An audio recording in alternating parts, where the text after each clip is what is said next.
ডাকসু নির্বাচন গণতন্ত্র বহির্মুখী বিশাল পদযাত্রা, বললেন আসিফ নজরুল। জয়ের ব্যাপারে আশাবাদী ভিপি প্রার্থী উমামা ফাতেমা।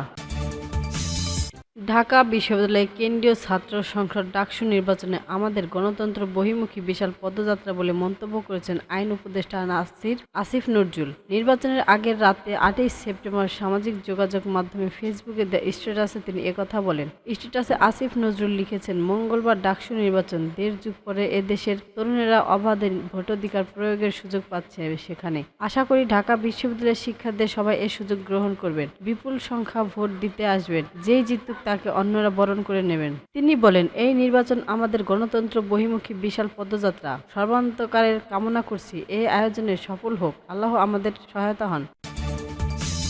ডাকসু নির্বাচনের স্বতন্ত্র প্রার্থী ঐক্য প্যানেলের সহসভাপতি ভিপি উমা ফাতেমা বললেন, আমরা চাই যেখানে নিরপেক্ষ নির্বাচন হোক। এখন পর্যন্ত কোনো নৈতিবাচক মানসিকতা নিয়ে এগোচ্ছি না। আমরা ফলাফল বর্জনের মতো কোনো অবস্থাতেই নেই, বরং আমরা চাই সঠিকভাবে যেন নির্বাচন সম্পন্ন হয় এবং সেই অনুযায়ী ফলাফল আসে। মঙ্গলবার ৯ সেপ্টেম্বর সকাল 10:30টার দিকে উদয়ন স্কুলে অ্যান্ড কলেজ কেন্দ্রীয় সামনে সাংবাদিকদের সঙ্গে আলাপকালে তিনি একথা বলেন। উম্মামা ফাতেমা বলেন, আমরা ভোটারদের থেকে ভালো সাড়া পাচ্ছি, শিক্ষার্থীর আগ্রহী নিয়ে ভোট দিচ্ছেন। জয়ের ব্যাপারে আমি আশাবাদী, তবে কোন হল থেকে সবচেয়ে বেশি ভোট আশা করছেন এমন প্রশ্নে তিনি স্পষ্ট করে কিছু বলেননি। এখনো সে হিসাবে হাতে আসেনি। ভোটের পরিস্থিতি সম্পর্কে উমামা বলেন, পরিস্থিতি এখন পর্যন্ত ভালো, সবাই আসছেন, ভোট দিচ্ছেন। আমরা চাই এভাবেই যেন সুষ্ঠুভাবে ভোট গ্রহণ চলতে থাকে। বিশ্ববিদ্যালয়ের 8টি কেন্দ্রে 810টি বুথে সকাল 8টা থেকে ভোট গ্রহণ চলছে। বিকাল 4টা পর্যন্ত বিরতিহীনভাবে চলবে ভোট গ্রহণ।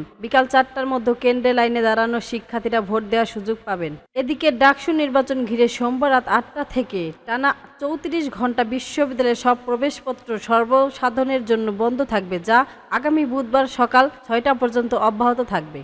ডাকসু নির্বাচনে টিএসসির কেন্দ্রে পূর্বে ক্রাশ দেওয়া ব্যালট দেওয়ার অভিযোগ তুলেছেন উমামা ফাতেমা। স্বতন্ত্র শিক্ষার্থী ঐক্য প্যানেলের ক্যারিয়ারের উন্নয়ন সম্পাদক প্রার্থী রূপায়ার চেষ্টা তনরা। তার অভিযোগে ভোটার ভোট দিতে গিয়ে দেখেন আগেই পেপারের সাদিক কায়েম ও এস.এম. ফরহাদের ব্যালটে ক্রাশ, আর তাতে রীতিমতো চালচল্য সৃষ্টি হয়েছে ঢালি ক্যাম্পাসে। মঙ্গলবার ভোট চলাকালীন সকাল 10:30টার দিকে এ ঘটনা ঘটে। ওই প্রার্থীর অভিযোগ, তার পরিচিত ভোটার লাবুরাখাইন বুথে গিয়ে ভোট দিতে গিয়ে দেখেন সেখানে পূর্বেই সাদিক কায়েম এবং এস.এম. ফরহাদের পক্ষে ক্রাশ দেওয়া হয়ে গেছে। তিনি জানান, টিএসপি ভোটকেন্দ্রে টেবিল নম্বর 1 ঘটনাটি ঘটেছে। এ বিষয়ে রিটার্নিং কর্মকর্তা ডক্টর নাসরিন সুলতানা বলেন, অভিযোগের পর আমরা কতগুলো ব্যালট পেপার চেক করেছি, কোথাও এমন সমস্যা পাইনি। অভিযোগকারী ব্যালট পেপার হাতে নিয়েই এটি বলতে পারেন তিনি কিন্তু ভূতে গিয়ে কিছুক্ষণ থেকে তারপর ফিরে এসেছেন, তাই এমন অভিযোগ নেওয়ার কোনো সুযোগ নেই। তারপর আমরা তাকে একটি ফ্ল্যাশ ব্যালট পেপার দিয়েছি।